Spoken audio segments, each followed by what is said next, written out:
ஒரு நாளும் நம்முடைய ஆவிக்குரிய வாழ்க்கையை சரீர பிரகாரமான தேவைகளோடு குழப்பிக் கொள்ளக்கூடாது. ஆவிக்குரிய வாழ்க்கை எதில் கொண்டு போய் குழப்பக்கூடாது? சரீர பிரகாரமான தேவைகள், அனுதின தேவைகள்.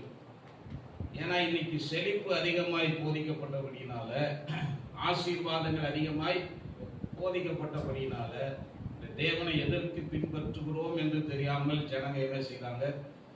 இயேசுவை பின்பற்றுகிறார்கள். எதுக்கு ஜெபிக்கணும்னு தெரியாம ஜெபிக்கிறாங்க. எதுக்கு வேதத்தை வாசிக்கணும்னு தெரியாம வேதத்தை வாசிக்கிறாங்க.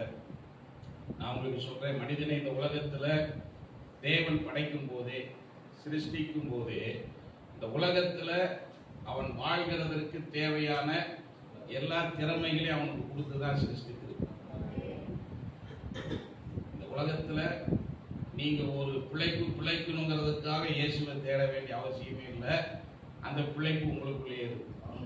ஆதியாகமம் 4ஆம் 5ஆம் அதிகாரங்களை நீங்க பார்த்தீங்கன்னா, காயினுடைய வம்சத்தார் எப்படியெல்லாம் இந்த வேலைகள் எல்லாம் செஞ்சாங்க. அழிவுக்கு முன்னாடியே, நோவாவின் காலத்திற்கு முன்னாடியே எப்படி நிலங்களை தோண்டி எடுத்து உள்ள இருந்து இரும்பை எடுத்து வேலை செஞ்சாங்க, உலோகங்களை எடுத்து வேலை செஞ்சாங்க, எப்படி கூடாரங்களை வாசம் பண்ணாங்க, எப்படி மெய்ப்பனானாங்கிற கதைலாம் வெள்ளத்திற்கு முன்பதாகவே எழுதப்பட்டிருக்கிறது.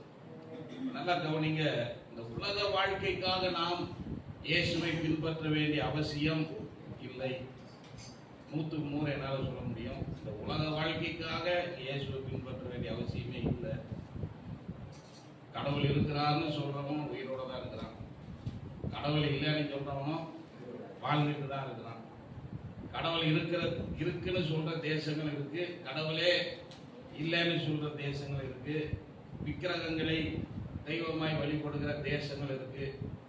எல்லாரும் என்ன செஞ்சுட்டு தான் இருக்காங்க? எல்லாரும் வாழ்ந்துட்டு தான் இருக்காங்க. நான் சொல்ல வர்றது நீங்க தெளிவாய் புரிந்து கொள்ளணும். இந்த உலக வாழ்க்கைக்காய் நாம் இயேசுவை பின்பற்ற வேண்டிய அவசியம்